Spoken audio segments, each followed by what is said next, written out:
Do either of you want to pick up? You probably know a bit more about this than me. Yeah, sure. No, thank you. Thank you for sharing that as well. I think to be honest on this issue of reparations, it's something that I think for us to progress forward to being an anti-racist society has to happen, because as we've sort of spoken about on this panel, the racism of today is rooted in that racism of the past, and we have to acknowledge that, and we have to acknowledge where racism's come from in taking these reparative actions, because it's not just this acknowledgement of where it's come from, but it's also this acknowledgement of the harm that it's caused, the harm that these legacies still cause to minority ethnic people in the present day as well. So I think at the very core, reparative justice and anti-racist actions actually go hand in hand in that, and in acknowledging, acknowledging something's bad that has happened and has caused a lot of harm, so that still has to happen.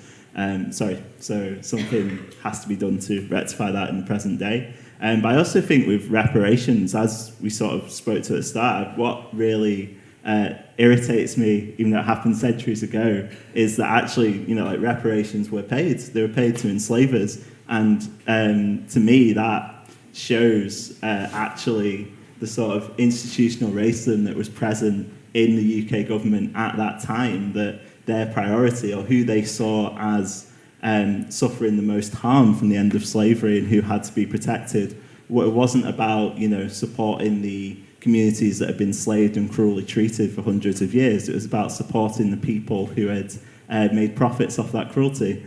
And I think that is a big historical imbalance that actually any reparative action has to address, because we still have those great imbalances of wealth in Scottish and in British society today. I think with any reparative action, it would be a very challenging thing to do, because we're talking about a big change in the way our society works and the way our society is structured.